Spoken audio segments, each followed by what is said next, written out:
is on the line, and I've only got a shot clock's worth of time to tell you about Subway's $6.99 footlong deal. That's right. Order now in the Subway app and get any footlong on the menu for just $6.99. Fresh sliced deli meat, fresh crispy veggies. Too much good stuff. Get it now on the Subway app. Any footlong for just $6.99. Use code 699FL now. Only here for a limited time. Redeemable at participating U.S. restaurants. Subway app. Online orders only. Add-ons, additional plus tax. Additional fees apply on delivery. Excludes footlong snacks. Limited time. And now, Mystery Theater.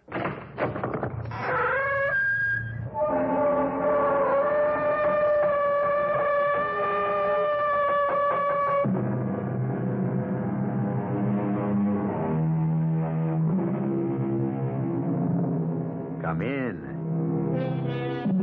Welcome. I'm E.G. Marshall, curator, as it were, of this Museum of the Macabre. What is a witness? Literally, a witness is one who has seen, therefore, one who knows. And therein, of course, lies the difficulty.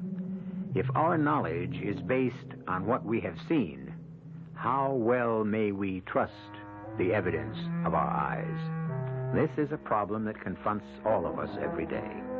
Reasonable people may solve it peaceably. Quarrelsome folk may settle it violently. And then we have those particular situations that seem to have no solution at all. Junior, you've got to help me out. Sure. Who is it this time?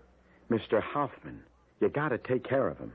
But I already took care of him. Mr. Hoffman's dead. I can't believe you go back on your promise. Hoffman was buried a month ago. He's back in the store. But the store's been closed, shut down. He's there now. He can't be. He's waiting on customers. No, it's hard to believe this, Mr. Gearhart. I'm telling you what I saw, what's happening. Now will you believe me and take care of him?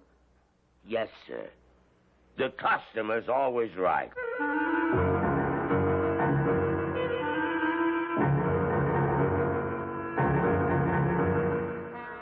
Our mystery drama, The Final Witness, was written especially for the Mystery Theater by Sam Dan and stars Lou Jacoby.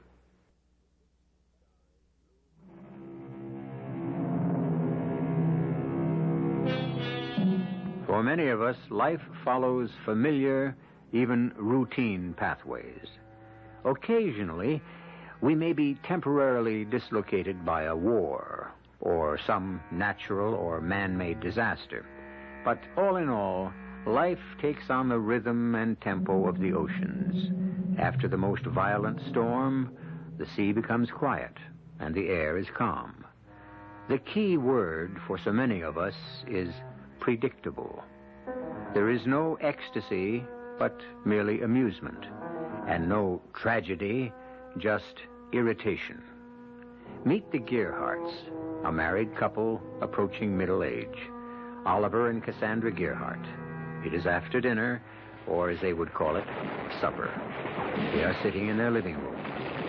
Ollie, will you turn that stupid thing down? It's a good picture. About World War II. How would you know? It's the third time I've seen it. I said turn it down. You got a kid that's trying to sleep. Right away, this guy's going to step on a landmine. Watch how they blow him up. I need a quart of milk. Here it comes now. Kapow! Hey, what did you turn it off for? You had your big moment? Go get the milk. Whatever you say, Cassandra. And don't call me Cassandra either. What a couple of names we got. Oliver, Cassandra. Just go down for the milk, huh? I hate it when people call me Ollie.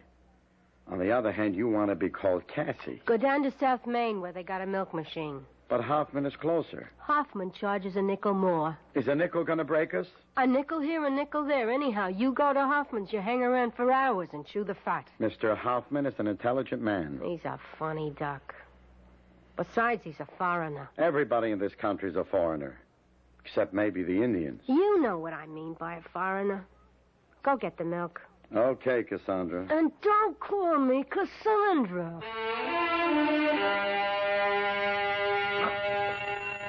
Ah, Mr. Gerhardt, Mr. Oliver Gerhardt. Good evening. How you doing, Mr. Hoffman? Well, let us examine the situation. I'm drinking a glass of wine, I'm listening to a Mozart concerto, and a good friend has just entered my establishment. Could a king be more happily occupied? Let's see. What did I come in for? Oh, yeah. Oh, no. Only barbarians rush headlong into their business transactions. First, I must pour you a glass of wine, and we shall consider... Excuse me, my friend, while I tend to this gentleman. Yes, sir. May I, do something for you? Can you do something for me? Yes, sir. What may I do for you? Yeah, I heard you the first time, Pop. Now, what you and this other clown here can do for me is to put up your hands. It's a stick-up. You are a very bright person. Now, shut up. Young man, that revolver, please, it isn't at all necessary. Here, I'll open the cash register. See? And you just help yourself. You shut up. Here, take the money. I said shut up. Don't be nervous. I want to be nervous. I'll be nervous if I want to be. I'll be whatever I want to be. Just take the money. You don't have to kill anybody. I want to kill somebody. I'll kill somebody. I can do whatever I want to do. You know why? Please, young Now, man. you listen. shut up. I'm talking. Never interrupt me when I'm talking. I'm the boss. What I say goes. I can do whatever I want because I'm holding this. And you know what this is? Don't interrupt me. It's a Sanford Valentine special 45 caliber revolver. Son, you can have all Don't interrupt me again. I'm the boss. Now look at me, the two of you. You know who I am? I'm God.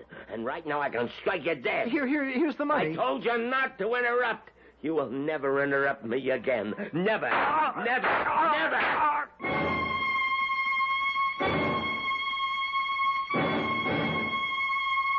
I told you, don't go to Hoffman's. But no, don't listen to me. I'll never understand why I wasn't killed. Why did you have to go to Hoffman's? This guy, he just kept shooting, like you see in the movies. I don't know if he was aiming at me or not. But poor old Mr. Hoffman, he's dead. I kept telling you not to go. The cops come in. This detective says to me, "Can you describe him, Mr. Gerhardt?" Well, did you? Well, sure, to a T. Oh, that was smart. That was brilliant. If there's a stupid thing that needs doing, you can always be trusted to do it. What did I do that was stupid? You shut your mouth off. All I did was describe the guy. All you did was stick your neck out. I was there. I saw the guy. Am I supposed to say I don't remember what he looked like? Yeah, that's what you're supposed to say. How could I say that? You were scared to death. You were in a state of shock. The whole thing, it's gone from your mind. What's the matter with you, Cassandra? What's the matter with you?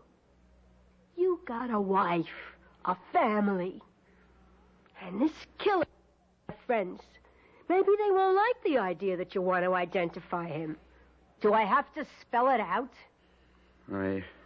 Well... Something's not your business. You don't get involved. What kind of a country would it be if everybody was like you? If everybody minded their business like me, we'd be a lot better off. Mr. Gerhardt, I'm Edward Spurlock, the district attorney. Yes, sir, Mr. Spurlock. Thank you for your excellent description of the killer. Well, about that, maybe... In my 20 years, I have never seen a more accurate, a more detailed delineation. Yeah? Have you ever had any police training? Well, no, sir. There are veteran police officers for whom attention to detail is a profession who couldn't match your account of the gunman. Is that so? Yes, your description is almost scientific in its precision. I shouldn't be surprised if it's used as a model in training courses. Well, Thanks to you, we had no trouble running down the killer. You got him already? With your kind of description? Now, look through the window. It's one-way glass. You can see into the next room, but the people in there can't see you. I know. I saw this exact setup in the movies. Well, we try to follow them in every detail. Now, those four men standing on the platform... Oh, yeah. That's the lineup. Is one of them the gunman? Is one of them the guy? No, sir. He isn't there. Berrigan, get rid of the one on the left. Bring in Ellsworth. Now, Mr. Gerhardt, you remember your description? Oh, yeah. He was 6 feet tall. He was thin, with a kind of a pot belly. Brown sport jacket with white flecks. Light yellow turtleneck shirt. Tan pants. Brown cowboy boots. Red hair. High forehead like he's getting bald. Blue eyes. The right one had a kind of a cast in it. Tattoo on the back of his left hand, the one that held the gun. A bright red heart with 3 drops of blood. And the word Mama in blue letters. Any wonder that description's the talk of the department? Well, I was standing right next to The him. whole thing hardly lasted a minute. Well, it may have been a minute, but it felt like an hour. Now, Mr. Gerhardt, look at the young fellow who was just brought in. The last one on the left. Yeah, he's the guy. You sure? Definitely. You got him. You'll testify to that effect in court? Yes, sir. I assure you we'll extend the fullest protection to you and your family. Protection? What do you mean? Well, just in case. In case what? The man's name is Woodrow Ellsworth, Jr. He's one of Mama Ellsworth's boys. Literally. He's her son. Mama Ellsworth? Yes, Mama's the leader of a little group that specializes in confidence games. You mean a mob? Oh, no. They're careful to avoid violence. What the kid did was crazy. It has nothing to do with her operation. I tell you this because you have a right to know. A gang leader? No, nothing like that. They just work swindles. Now, what you must remember is that your magnificent description forms the cornerstone of our case. Why, without you... Well, now, can we depend on you to testify? To do your duty as a citizen? Well, sure. Sure. You can depend on me.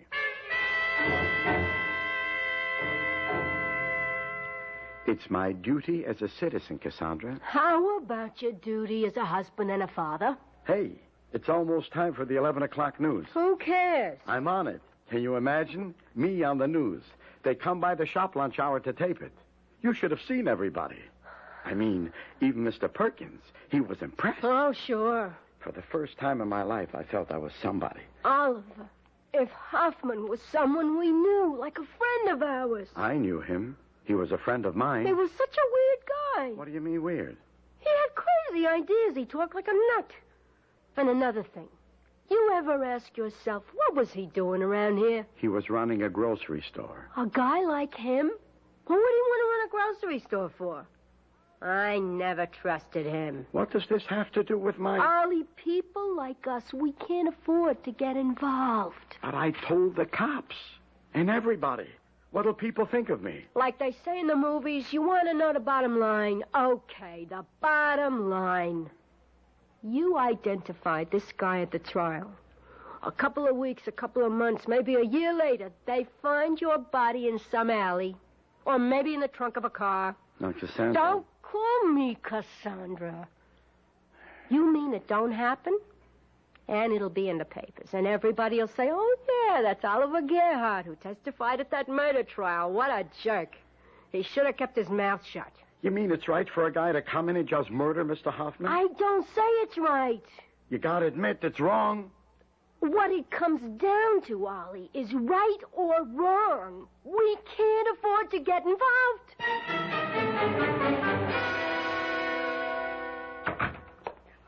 Rocky, what a pleasant surprise. My boss sent me over, Mama. Professional courtesy. Oh, well, I'm deeply touched, Rocky. My boss wants to know if there's anything he can do for you in this hour of your, what was the word he used? Tribulation? Yeah, I don't know. That sounds like a good one, though. My boss is very unhappy about your son, Junior. Oh, yes. I was afraid it might come to something like this. And I tried so hard to raise him properly. Yeah, kids today. There's not a thing you can do with them. Yeah. You're telling me. The truth is, your outfit ain't geared for conditions like these.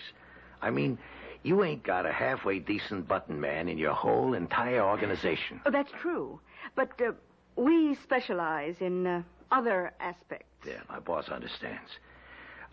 This witness the DA's got, this clown, Oliver Gerhardt, he don't have to be no problem at all. He can disappear. Oh, Rocky.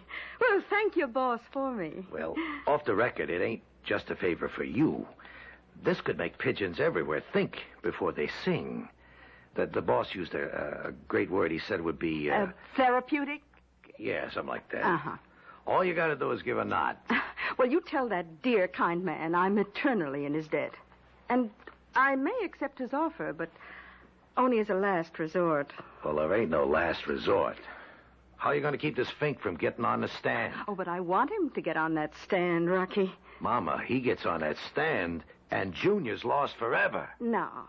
No, if Mr. Oliver Gerhardt gets on that stand in the proper manner, Junior is saved forever. We live in a world of changing concepts. Even the last bastion is crumbling. Motherhood. Mama is breaking out all over. Out of the kitchen, away from the apple pie. But this is neither new nor unique. After all, Mamas used to rule mighty tribes and conquering confederations of warriors. Are we approaching new dimensions of motherhood? Just you listen to Mama in action when I return with Act Two.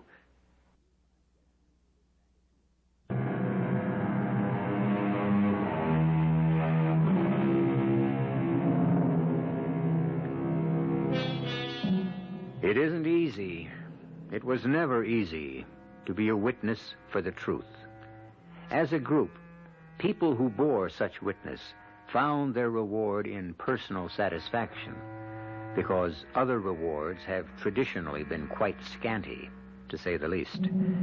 Indeed, speaking out for the truth can be one of the most hazardous and least remunerative of all occupations.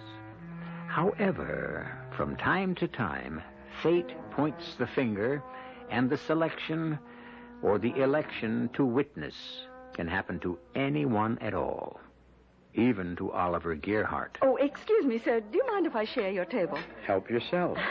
I had no idea this cafeteria would be so crowded. Well, it's lunch hour. If it ain't going to be crowded now, when is the guy going to do business? Oh, that's a very sage observation. But then again, your powers of observation are legendary, Mr. Gerhardt. How do you know my name? Oh, I recognize you. I've seen you on the news. Oh? You, sir, have become a celebrity. Well, I wouldn't go so far as to... Actually, you've become a household name. No, I wouldn't say that. Well, you are in our household. Oh, sorry, I forgot to introduce myself. My name is Esmeralda Ellsworth. Ellsworth? And they call me Mama. I don't know why. Do I impress you as the maternal type? You mean you're Mama Ellsworth?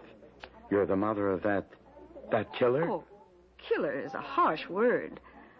What do you want? Just an opportunity to chat. About what? About my son. My wayward boy. Oh, you simply don't know how much trouble I've had with him. And now this. He's a maniac. He's a menace to society. What do you want from me?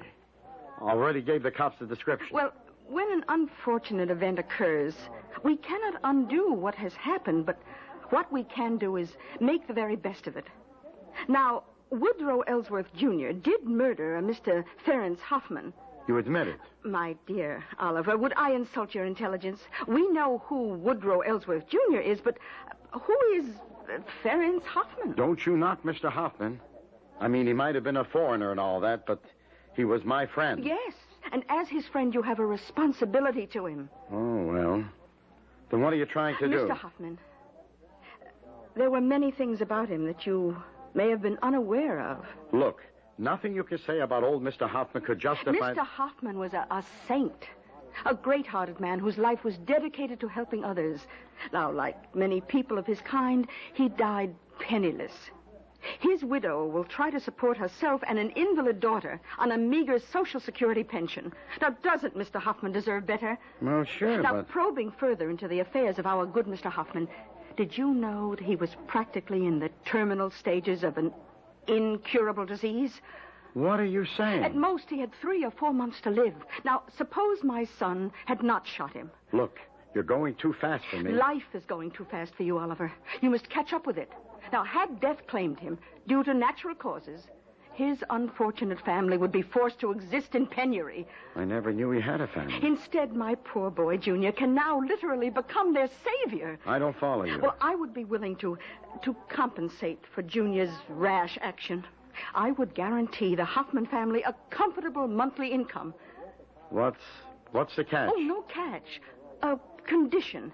Yeah? Now, I would expect you to forget the description of the gunman at the trial. Oh, I get it. You would be doing this as a favor to your dear departed friend. A favor? I do him a favor when I don't describe the killer? A favor by achieving what would be precious to him, above all else, the security of his family. Now, Oliver, once we probe beneath the surface of any action, we begin to learn that things are not at all what they seem. Oh, yes, on the face of it, a senseless, brutal killing, but who died? A man whose life would have died in the midst of horrible suffering. Perhaps what Junior did may have been for the best, after all. But Mr. Hoffman, he didn't want to die. Who does? Oliver. She forgives him. She forgives Junior. Who? Mrs. Hoffman. I've spoken to her. She says there has been misery enough. Hmm? Well, what do you want me to do? But before you do anything, just talk to Mrs. Hoffman.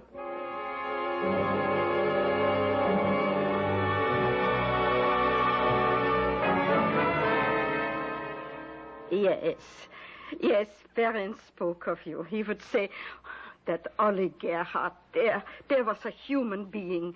He was a great man, Mrs. Hoffman. My husband's life was a tragedy. It is fitting his death should be tragic, too. I forgive the boy. We are commanded to forgive. Yeah, but... I have a daughter. My poor Magda, so ill. She needs so much help. And the lawyer looked at the paper Mrs. Ellsworth wants me to sign. It is so generous. Well, look, I feel pretty bad. I gave my promise to the DA. Oh, it is so painful for all of us. We must not delve further.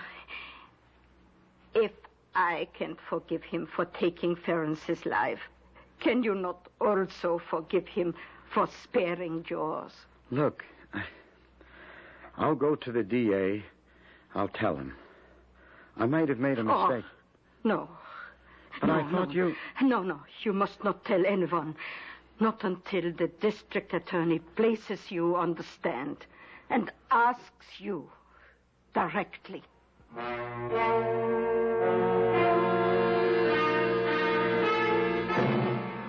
Now, Mr. Gerhardt, at approximately 10 p.m. on the night of January 3rd this year, you were in Mr. Hoffman's grocery store? I was. The door opened, a man entered. He held a .45 caliber Sanford Valentine special revolver with which he shot Mr. Hoffman dead. Is that what happened? Yes.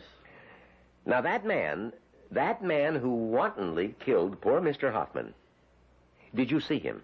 Yes. You got a good detailed look? Yes. You could identify that man if you saw him again? Yes. Beyond all shadow of a doubt? Yes. The defendant in this trial, who was sitting at the table, is he that man? No. Mr. Gerhardt? No.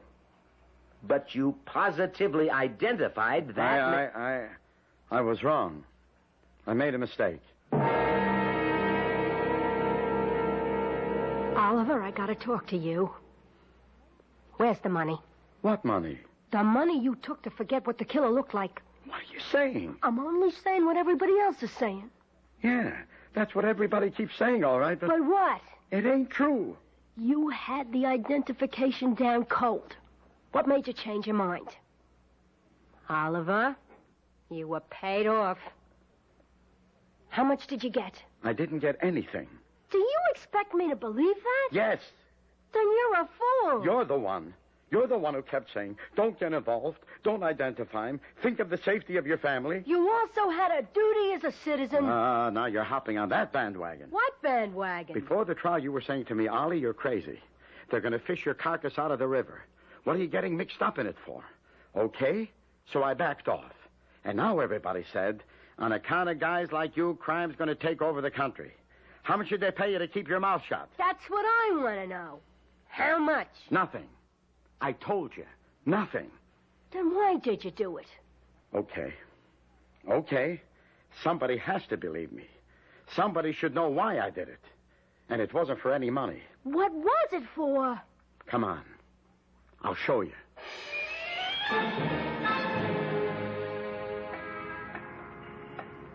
Here's why I did it. For a poor old lady and a crippled kid. Here's the address. It's just a little 2-room cold water flat right on the ground floor. I want you to meet them. Nobody home. There has to be somebody home. The kid is sick. She can't move. The door's open. I hope nothing's wrong. Mrs. Hoffman? Mrs. Hoffman? There's nobody here. Maybe they had to go out for something. I mean, there's nobody here. Nobody lives here anymore. But I was here the other day just before I had to go on the stand. There's no furniture. This place is empty. Mrs. Hoffman? Mrs. Hoffman? What kind of trick are you trying to pull on me, Oliver? But I tell you, this is the place. Apartment 1B, 4800 South Jefferson. Mrs. Hoffman? Ollie, there is no Mrs. Hoffman, so save your breath. Now, how about the money? I tell you, there is no money. Mr. Gerhardt, so kind of you to come calling. Listen, Mrs. Ellsworth. Everybody thinks I took money to forget what the killer looked like. Regrettable that people should always imply sinister motives to generous actions. Miss, I was worried about Mrs. Hoffman. I went there with my wife, and the place was empty. Oh? I went back again later, and I spoke to the janitor, and he said no such person ever lived there with a crippled daughter, and that some lady had rented the place, gave him a month's rent, moved in and out in one day. He couldn't understand it. Well, Oliver, what can I tell you? You tricked me. There is no Mrs. Hoffman. There will always be a Mrs. Hoffman. She will live forever in our imagination, yours and mine. What's going to become of me? Like I say, everybody thinks I got paid off. Oh, it will all blow over. Tomorrow another crime will take center stage. Hey, Mama, you said I could buy a new car. Junior, say hello to an old friend, Mr. Gerhardt. Oh, yeah. Hey, Mr. Gerhardt, you're a terrific guy. Wow. You did a job on that DA in the courtroom. You killed him. I couldn't have killed him deader with a gun. And Mr. Gerhardt is leaving. Oh, yeah? Well, look, Mr. Gerhardt, come around, huh? Anytime you need something done, like a guy gives you a flat. Goodbye, Mr. Gerhardt, and don't do anything rash. Just think about it, huh? You owe me quite a bit. For what? For the lesson. After all, you may be sadder, but just think. You are so much wiser.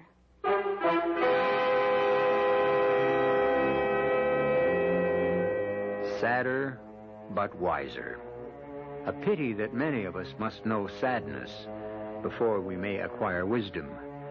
I wish I could say that we have seen the end of poor Oliver Gerhardt's troubles. However, I am compelled to report that they have scarcely begun, as you will see when I return shortly with Act 3.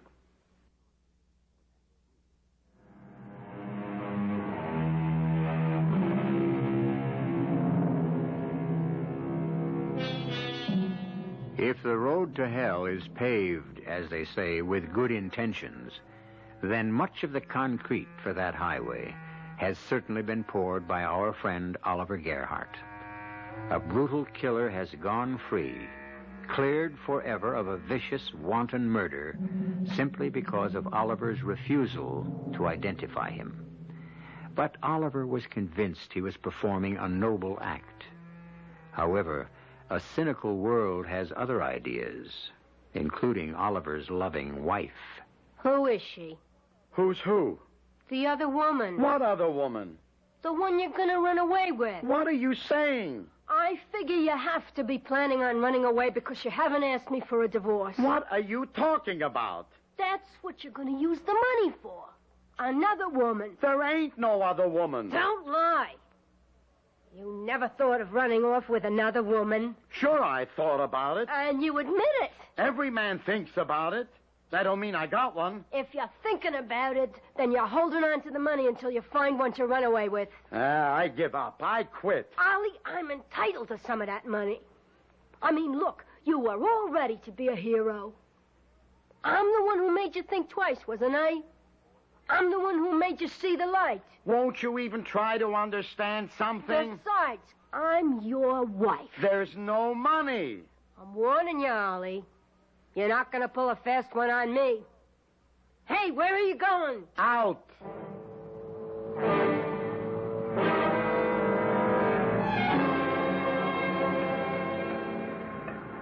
Good evening, Mr. Gerhardt. Good evening, Mr. Gerhardt. No, it ain't you. Good evening, It Mr. can't Gerhardt. be you. You're dead.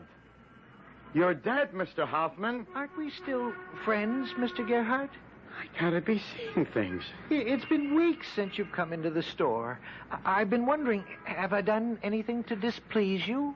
Mr. Hoffman, you're supposed to be dead. So tonight I decided to stand outside the store and watch to see perhaps if you'd pass by on the street. The store. It ain't dark. It's open. It's light. The store. Won't you come inside, Mr. Gerhardt? I have a special wine, rich, sweet, the kind you like. I'm standing here and I'm talking to you. Of course. And your store is open like always. Like always. Don't move. Stay where you are. Just wait there. Just stay there. I'll be right back.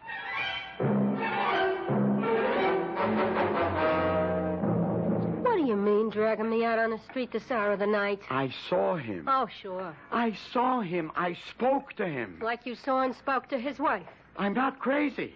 And I wasn't dreaming. He was in the front of the store. The place was open for business. The man is dead. See for yourself. It's just around the corner, and that'll prove... Prove what? So? But he was standing here just a couple of minutes ago. Uh-huh. And the store, the lights were on. Sure. Believe me, you've got to believe me. I believe what I see, and what do I see? I see an empty store. Been that way for weeks. There's a lock on the door. The windows are smeared with grime, dirty. I can look inside. On the counter, nothing on the shelves. No, Ollie, there is nothing. Body. I stand. Let me. Only way it makes sense is you're sitting on a nice pile of money. For the millionth time, there is no money. As I was saying, you're sitting on a nice bundle. You want to ditch me. You figure if you can get me to nuts, I'll work on you. Will you listen? No. You've been building it up. First Mrs. Hoffman, and now Mr. Hoffman. But, Ollie, none of it can work. I'm not letting you off the hook. I'm your wife, and I'm entitled to some of that money.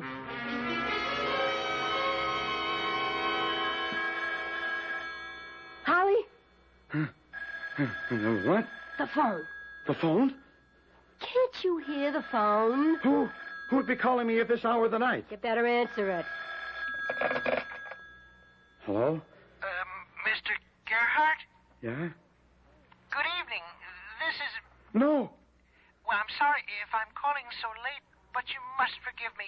I'm an old man and very lonely, and I do miss our interesting talks. Who is it? It's him. It's Hoffman. You're crazy. It's Hoffman. It's you, Mr. Hoffman, ain't it? But of course, who else would it be? Get me off the hook, will you? Tell my wife. Tell her. Here, Cassandra, you talk to him. Hello? Hello? There's no one there. I just spoke to him. There's no one on the phone. Now, look, I know what I heard. I know what I heard, too. I heard nothing. I ain't crazy. It won't work. I mean, you get somebody to ring the number 3, 4 o'clock in the morning so you can answer it and put on this act. It's not an act. Who'd you get to dial the number, your girlfriend? I don't have a girlfriend. Ollie, what's wrong with you? There's nothing wrong with me. I mean, you were never like this about money before. The only thing I can figure is it's so much money it must have turned your head. But, what's the use?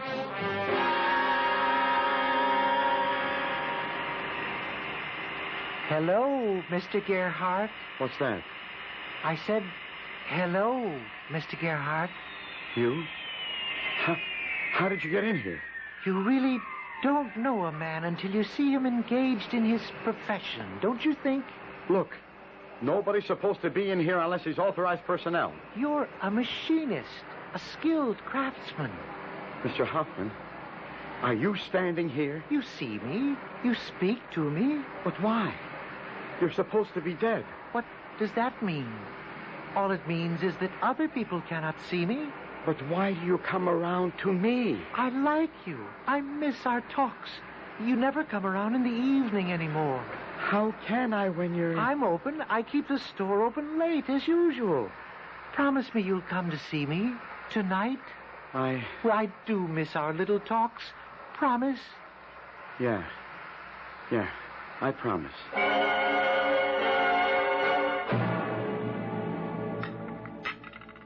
Hash again tonight. You know what prices are today. Look, I need my strength. We could have steak every day, even 3 times a day. If you gave me some of that money you got stashed someplace. Oh, so that's how you're going to play it. You're going to starve me. I'm wise to your little game. I'm wise to your little game, too. You know who called today? The foreman in the shop. Listen, Miss Gerhardt, maybe you better take Ollie to see a doctor. Something's wrong with him.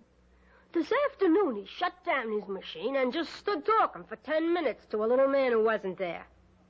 Your game, Ollie. You're trying to get everybody to think you're nuts, so maybe I'll believe it, too. I was talking to... Yeah? I'm tired. I gotta go to bed.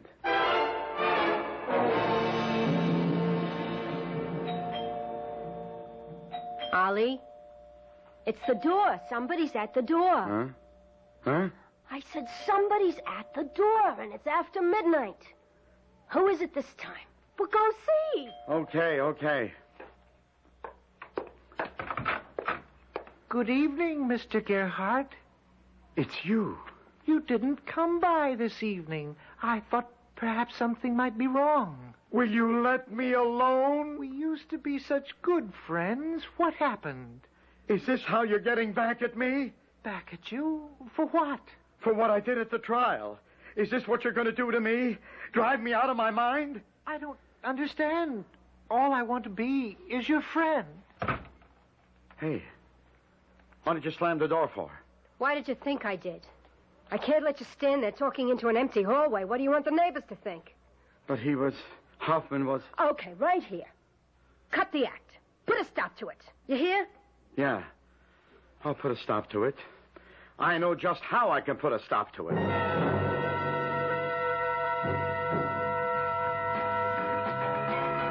Hello, Junior. Hey, it's Mr. Gerhardt.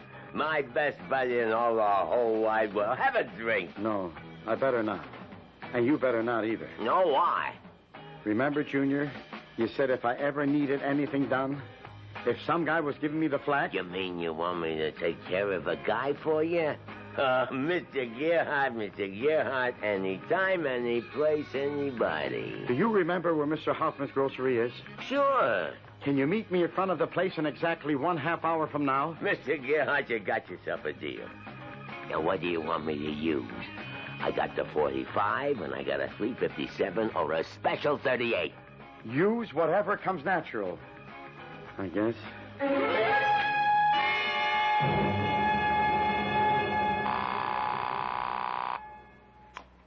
Hello? Is this the district attorney? Yes, this is Mr. Spurlock. Who are you? I want to report there's going to be a murder at exactly 10:30. Wait, you sound familiar. And this time you can get him. Get who? The killer. You be at 899 South Adams at exactly 10:30.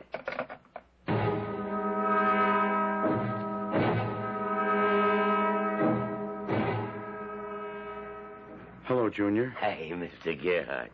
Here I am, right on time. Who do I knock off? Mr. Hoffman. Mr. Hoffman? But I already... I know. But could you do it again? Look, Mr. Gerhardt... See him? He's in the store. Which store? Right here. His grocery store. Don't you see him? He's standing there behind the counter. But the store is... It's dark, empty. There ain't nobody standing there. Sure. There he is. See? He's waving at us. Shoot him. You promised me you'd take care of... Yeah, but Mr. Shoot him. He's driving me out of my mind. Shoot him. You don't even have to go inside. Just shoot through the window. See him? Yeah. Now, he's standing in the doorway. Right in front of you. Shoot him. Okay, it's your party. You got him. You got him. Hey, what is it? The cops. Over here. The killer. He's over here. Mr. Gerhardt, you're setting me up. Why, you did it. I'll kill you. Hold fire! Hold in! He can't go anyplace. Mr. Gerhardt. Mr. Gerhardt. He killed Mr. Hoffman. You saw it happen yourself. Mr. Hoffman was standing in the doorway, and you saw how he just shot Mr. Hoffman. Now, you got him. You got him, haven't you? Yes. Yes, Mr. Gerhardt, we got him. Finally. Yes, they had him. Not for the murder of Mr. Hoffman, but for the murder of Oliver Gerhardt. And there was a very inspiring story in the papers of how a plain citizen, a Mr. Oliver Gerhardt, decided to make up for a momentary lapse in the courtroom and help the police capture a notorious killer. I'll be back shortly.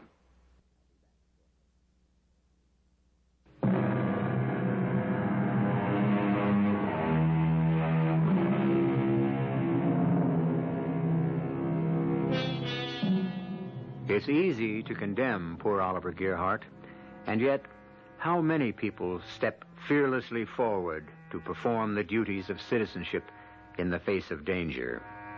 How easy it is to look the other way, and how many millions have done it, and still do it. For it is said, we turn away from our fellow man because, too often, when we look at his face, we see our own. Our cast included Lou Jacoby, Joan Loring, Bryna Rayburn, Robert Maxwell, and Leon Janney.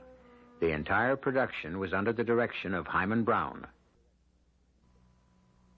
This is E.G. Marshall inviting you to return to our Mystery Theater for another adventure in the macabre. Until next time, pleasant dreams.